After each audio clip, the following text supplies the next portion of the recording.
Mawawala sa'yo ang lahat. Ang yaman, ang pangalang ginagamit mo para makuha mong lahat. He just wants me to feel small. But I will not fall into his trap. Pipigilan ko na siya bago niya pa ipagkalat yung mga pinagsasabi niya sa akin. Ma, kung totoo yung sinasabi ni Aldrin, Paolo deserves to know. Mabigat ang paratang ni Mr. Greg Torrecampo. Paano ka nakakasiguro na wala siyang kinalaman sa sunog? Dahil alam ko kung sino yung totoong gumawa nun. Sino manang?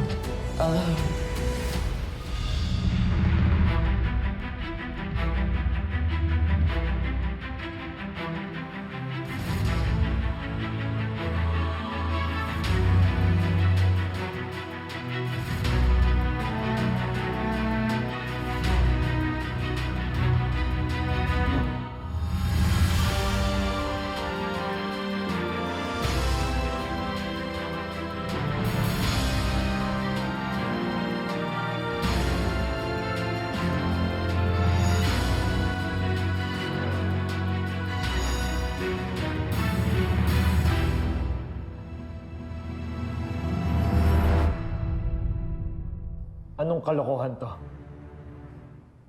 Anong pinagsasabi mo? Huwag kang magagalit sa akin, Paolo.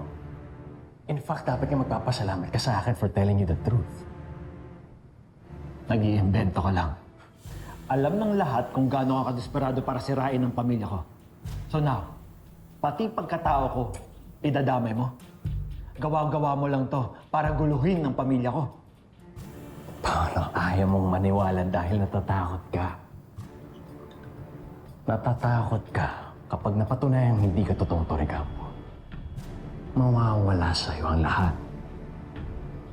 Ang yaman, ang posisyon, ang pangalang ginagamit mo para makuha mong lahat. Hindi ba?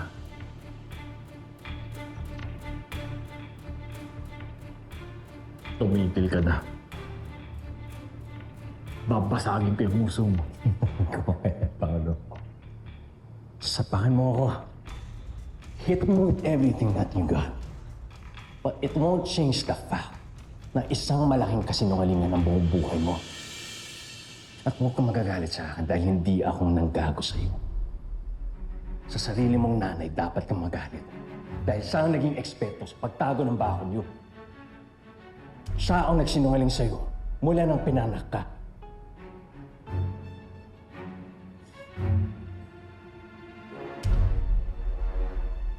Hindi mo masisira ang pamilya ko dyan sa mga kasinungalingan mo.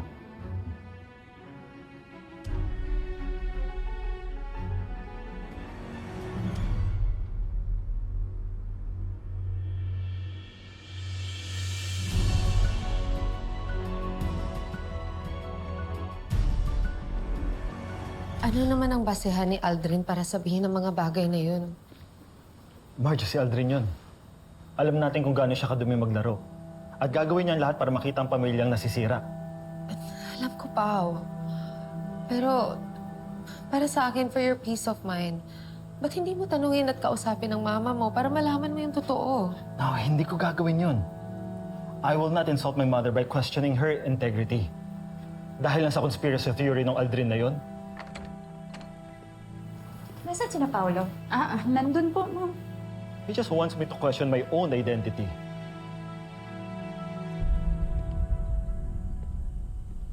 He just wants me to feel small. Para wala nang haharang sa kanya sa pag-take over sa company. But I will not fall into his trap. Pero, Pao, Gusto niyo lang kaming pag-away na dalawa ni Edward. Pero hindi ko hayaan mangyari yun. Dahil pipigilan ko na siya bago niya pa ipagkalat yung mga pinagsasabi niya sa akin. Bakit sila mag-aaway ni Edward? At bakit sobrang triggered si Paolo sa sinabi ni Aldrin? Good evening! Saya. Kanina ka pa ba nandyan? Hindi. Kadadating ko lang. Kakamustahin ko lang sana kung nakausap niyo na ulit si Manang Yoli.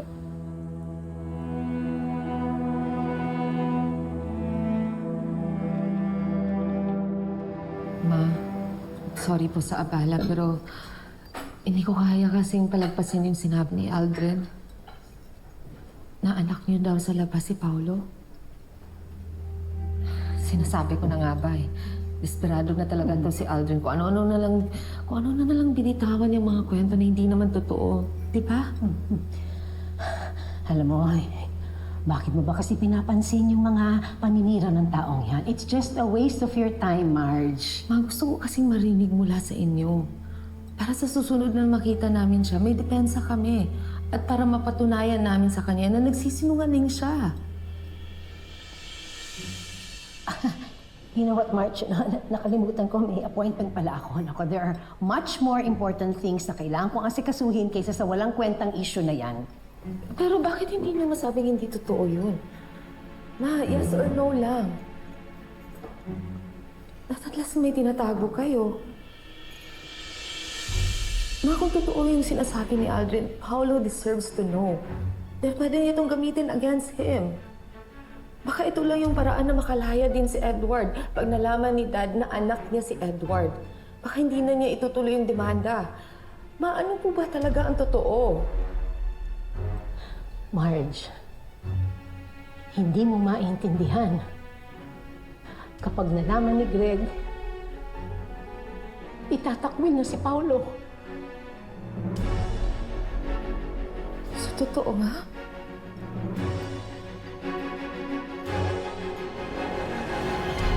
Manang Yoli, ano ginagawa niyo rito? Magbibigay raw ng statement si Miss Yoli Natividad. May alam daw siya tungkol sa kaso mo. Talaga? Manang, thank you ah. Sabi ko na nga ba, hindi mo ko papabayaan.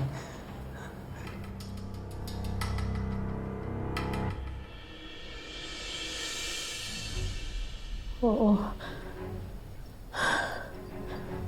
Si Paolo. Si Paolo ang naging bunga ng affair ko noon.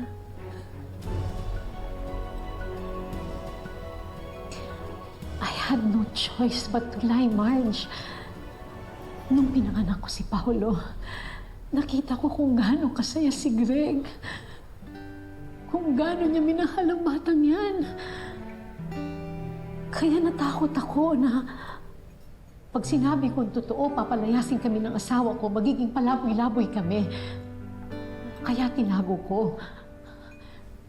Ayokong lumaki si Paolo na walang pangalan at walang kinabukasan dahil lamang sa isang pagkakamali. Pero hindi tama yun. Sinave mo si Paolo pero nag-suffer si Edward.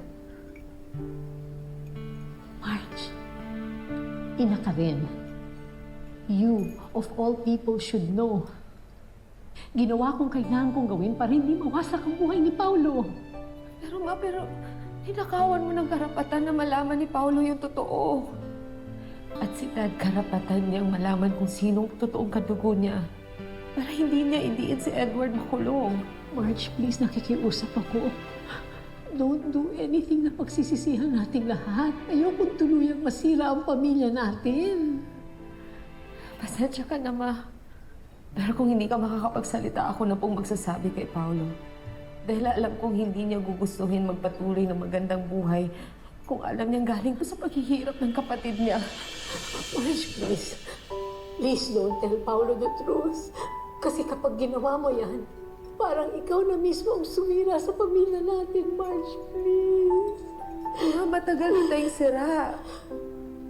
Pero kailangan kong gawin to para protektahan at isave yung natitirang buo sa pamilya natin. Ma, alam na ni Aldrin ang totoo. What? At pwede niyang i-weaponize ang information na to para isira tayo sa publiko. Antayin mo pa ba yun? Na malaman nila Dad sa dyaryo at ni Paolo at ni Edward na pinagpipesahan na tayo ng lahat?